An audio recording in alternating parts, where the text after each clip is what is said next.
I saw this photo of Cerro Chirripó and I had to see it for myself. It's hard to see me, but we're at kilometer 2. Okay, I'm smiling because we've made it to kilometer 7. The number one thing that I was reading online, all across the board, national park website, blogs, Reddit, YouTube videos of other people hiking, everyone said, do not do this trip alone. And that's exactly what I did. I did it alone. It is T-minus 2 days until I hike Cerro Chirripó, which is the tallest mountain in Costa Rica. I've been training for about a week and a half. Now we are going to recover. So I'm going to go do sauna, cold plunge, and get a massage. It is a 2-day hike and I'm really excited, but I also want to make sure that I'm being safe. So if this is your first time consuming my content, you would not know this, but I am an avid solo traveler. And this actually happened to me by accident on my first trip to Costa Rica because I was so fed up with the people that I was traveling with that I packed all my stuff and I got a rental car and my own Airbnb and I did the last 3 weeks of my month there by myself. I had always wanted to solo travel. I was so tired of being held back by other people. I had to schedule it with more people. They didn't have the same availability I did. They didn't want to do the same activities that I wanted to do. And I just thought I can go and see all of these places so much faster if I go by myself. So let's talk physical preparation for this hike, which I did not do enough of. I started by walking for at least an hour every day uphill around my Airbnb. I also did my typical weightlifting routine and tried to eat a very clean diet. Now, before the hike, I did a massage and a cold plunge, and I would say these helped mentally. I'm not convinced they helped physically because, as you will see in this video, I am truly fighting for my life to get up this mountain. We are preparing the ice bath. I've been training so hard, so I really need this. Okay, we got 4 bags of ice. You use 4 bags too? Yeah. Definitely cold. Oh God. Actually, it's starting to feel really good. The day before the hike, I got to the hotel, which I was staying at before starting the hike. You always want to make sure that you're sleeping somewhere very close. And that was a lapse in my part, which you guys will continue to see throughout this video. Okay guys, so I am in the beautiful Costa Rica. It is my last day at this house. I am going to miss this place so much. I've been here for 3 weeks, but today we go to hike Cerro Chirripó and I'm driving now. It's about an hour. I'm gonna check in, stay the night, and then get up early tomorrow for the hike. Okay, so I found the administrative office and it looks like this is where I go to check in for the base camp. However, I dropped my stuff off at the general store. The store is different, so you have to drop your stuff off at the store for the mules to bring up the next day, and you have to go get your permit at the actual national park check-in. So when you check in at the national park, you get your permit, you, I think, pay a small fee, and you put the permit on your bag. When you go to the general store, you will check in for the base camp overnight, pre-purchase meals, and drop your stuff off for the mules. I checked in for the hotel, and now I'm walking to the SINAC and CRC office to drop off this stuff. Hopefully they'll let me drop it off in this, or they'll have like a bigger trash bag for me to put it in, because all of my suitcases are full. So while I was on my way to check in, I ended up walking right behind 2 Costa Rican guys who are about my age, Caleb and Marlon. And I did not know it then, but these 2 guys and their friends would literally be the reason that I summit this mountain. Hi guys, so I just made it to the check-in office and I made some friends. ¿Qué se llama? Caleb. Y Marlon. Y vamos a caminar a 5 en la mañana tomorrow. And I didn't realize it at the time, but this meeting would be the turning point for my summiting the mountain. And I'm not even sure that they knew it either, but we were talking and they had asked me, who are you traveling with? And I told them I was going by myself. And immediately, without hesitation, they invited me to go with them. I had known these people for 30 seconds and they said, we're in a huge group. We're starting tomorrow in the middle of the night. We're meeting here. Give us your phone number. You're coming with us. I didn't know the gravity of the kindness that they were extending to me then, but looking back at it, I feel like those two guys were my guardian angels this entire trip. And their kindness from that day until I summited the mountain and walked back down is something I will never forget. I just checked in at the first office, which was like the official National Park government office, and then CRC Chirripó is the company that organizes bringing luggage up and the food at the base camp, so I'm gonna go check in with them. Hola, ¿cómo estás? One of my favorite things about Costa Rica and why I keep returning is definitely the mountains, the beauty of the country, the weather, the biodiversity, and the culture. But to me, the most important thing and my favorite thing about the country is the people. I have never experienced kindness from people the way I have from Costa Ricans. And I think it makes me a better person every time I go there because I get to watch them lead by example. And this was a great testament to that. The night before, I tried to eat as much as I physically could. So a casado is always a protein with rice and beans, and then it comes with a little salad and usually vegetables on the side too. The entire plate costs like $8, $8 US. So it's like 4,000 colones, which is roughly $8. Wow, that is so good. It's like fresh pepper, rosemary. They use fresh rosemary here. I prefer gallo pinto, which is like their traditional breakfast rice and beans because it has usually lozano, which is a type of sauce, and then peppers, onions, cilantro. It's so good. I do think I ordered too much food though, which is a good problem to have because I need to stock up for tomorrow. So I probably went to sleep around 8 p.m. or like attempted to. Realistically, I probably fell asleep around 9 and set my alarm for 2:30 in the morning. The sun has set, it's about 6 p.m. and I just received a text from my new friends that they want to leave at 3 in the morning. I have to leave my hotel at like probably 2:50 to meet them. I guess I'll see you guys at 3 a.m.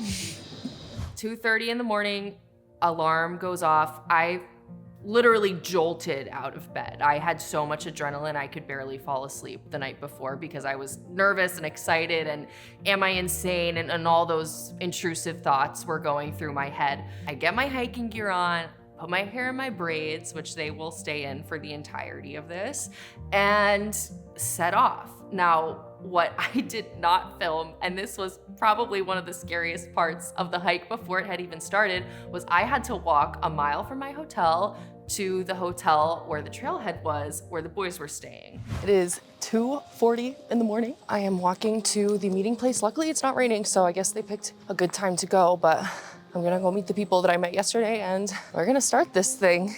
So I get to the hotel at about probably 4 a.m. right on the dot, and I am so relieved to have street light and civilization and phone service. I just made it to the meeting point to meet the people that I'm walking with. I'm so glad they invited me to walk with them because I just walked through 15 minutes of pitch black on the road to come up here, and I was like a little scared.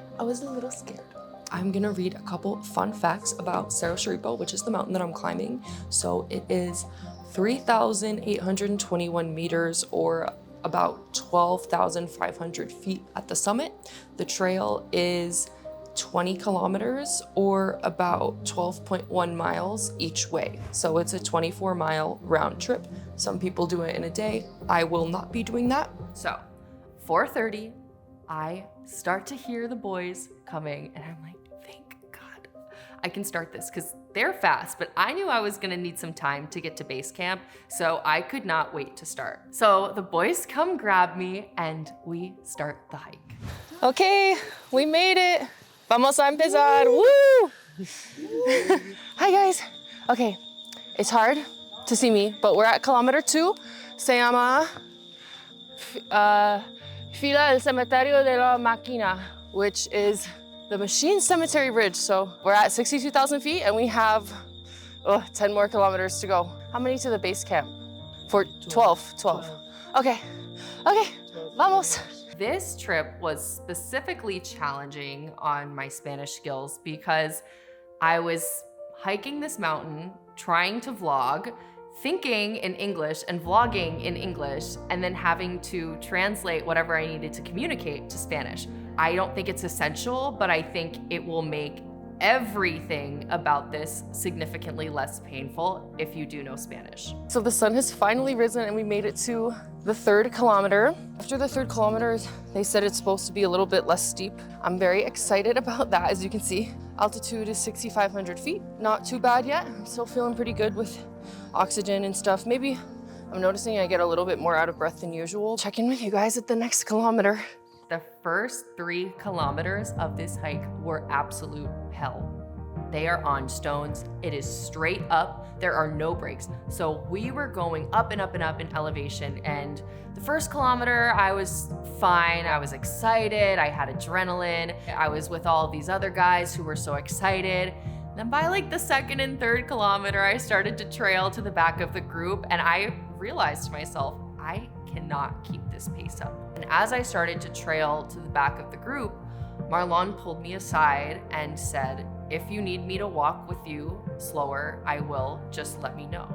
I was so touched because he didn't know me. I was this random girl that they had taken under their wing, and I felt like if I didn't keep up with them, I would just be back to hiking alone in the dark in Costa Rica. I said, no, it's fine. I'm gonna do it. I'm with you guys. Like, let's go, let's do this. And I started to trail back more. He started to stay with me. Caleb started to stay with me. And we ended up falling farther and farther behind the group. And throughout this entire hike, every single one of those guys took turns walking with me and making sure that I never had to walk alone. ¿Cómo te sientes? Bien. Bien. Sí. Vamos. Ya con luz es mucho mejor caminar. Sí. Okay, we made it to the official park entrance. It says, from my weakness, I got a strength that never left me. I love that. So the entire hike is a 24-mile round trip. And that was probably the one number that I did sort of have perspective on. And I thought it would be fine. I have 2 days, 24 miles. I can do that. This is easily by far one of the hardest things I've ever done.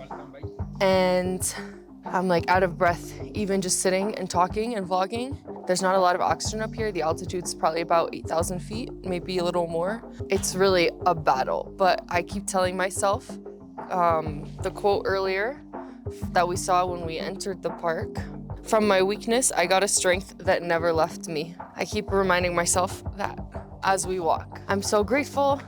Tengo amigos para caminar juntos. They've been such a big help to motivate me and keep us going, so I'm glad. It's a good group, and yeah, I'm starting to feel it. 1.5 kilometers, we'll reach another resting point. I can do it. We made it to the 6th kilometer. I'm so happy. The altitude is 8,200 feet. I'm starting to feel it. The spirits are high and feel good. Coming up here was so hard. Oh my God, it's the hardest thing I've ever done. Now I know it's hard, but I'm in a good mood. It's like runner's high. Kilometer 6 was hell on earth. That was by far the worst kilometer for me. I had all of this adrenaline from 1 through 3, and that kind of kept me going. I was excited. 4 through 5, I was getting to know the boys. It was a little bit more flat, and then kilometer 6 hit. This was so steep, continuously uphill, and I felt like I was gonna pass out every 3 seconds. And all I could do was focus on putting one foot in front of the other and repeat to myself the quote that I read at the national park entrance, which was, from my weakness, I got a strength that never left me. And I was very motivated to get strength from all of this weakness because I could feel my limitations. That last 5th kilometer was serious. I was gasping for air at that 5th kilometer. I was kept telling myself, my weakness is my strength, or whatever, my strength comes from my weakness. But I'm feeling way better now. And we're hiking along. It's really difficult to concentrate on the hike and to talk and understand Spanish at the same time. So I'm learning a lot. and I feel great. So when I see the sign for Kilometer 7, Llano Bonito, and I see plains, that sounds good. I like plains. That sounds flat. That sounds doable. And I also knew that halfway through this kilometer, there is a little store. Okay, I'm smiling because we've made it to Kilometer 7, and it's called Llano Bonito or Nice Plain. I really like the sound of that. If you're watching this sitting at home, be grateful that you're sitting right now. I am never gonna take for granted anytime I sit down ever again after this. We are 7 kilometers away from the base camp. This is the halfway mark. I can do it, I'm so excited. And then 13 kilometers away from the actual summit, but I will not summit today, I'll summit tomorrow. And let's go check out the little store. When I reached this store, restaurant, cafe, all of the above, I felt like I was at an oasis in the desert. I felt like I'd been walking through the Sahara for years, and I finally reached an oasis with a seat and with hot chocolate and with this like tortilla with cornmeal and cheese. And maybe it wasn't as good as it felt in the moment, but I think that was probably one of the best pieces of food I've ever had in my entire life because it was very well earned. ¿Cómo se llamas? Benji. Benji. ¿Y trabajas aquí? ¿Por cuántos años? Tengo 7 años ya estar acá. ¿Qué es tu cosa favorito de Chirripó? Ventisqueros, crestones. Ok, gracias. Y quiero un café y un plátano tostado, por favor. Okay. Gracias. You guys, this smells amazing. So good. We got coffee at 8 a.m. I've been up since 2:15, so this is tasting really good. Just so you guys know, like the pricing here, the tortilla, it costs about $4 US. The coffee, I'm looking about $3, a little bit less than $3, and then the chips that I ordered are $1. So I personally think the prices are really good. I saw some people online like saying that they were too expensive, but I mean, they have to take everything up here by horse, so I think that's a steal. Now that I have more of my wits about me, we take off and go on the journey to base camp. We are leaving Llano Bonito. We were here for about maybe 30, 40 minutes. I recommend spending this much time here. The next few kilometers I've heard are pretty steep. Make sure that you are well rested, you drink something, you eat something so that you have enough energy to go up there. This took significantly longer because I was still fighting for my life to get up this mountain. But once we got a little bit closer to base camp, this hike started to get really special because as the elevation increases, the biodiversity and the flora changes. And it was incredible to see all of the different plants. Okay, we found some cool mushrooms along the path. I think this one is especially cool. And then start to see the view and start to look down and you're seeing clouds. So this is sort of when it felt like my hard work was starting to pay off because we had escaped the tree line and we start to see some really special views. I can see it. Finally, guys, everything hurts right now. Look into yourself and you'll find every one of the ingredients for success. Yeah, today I have all the ingredients for success. He's running. So I get settled in base camp. I play some blackjack with my new friends who have all congratulated me on making it up. And I get settled in for the day of the summit. And I set my alarm for 2 a.m. so that I can catch the sunrise. So if you want to see what happens on summit day, keep watching for part 2.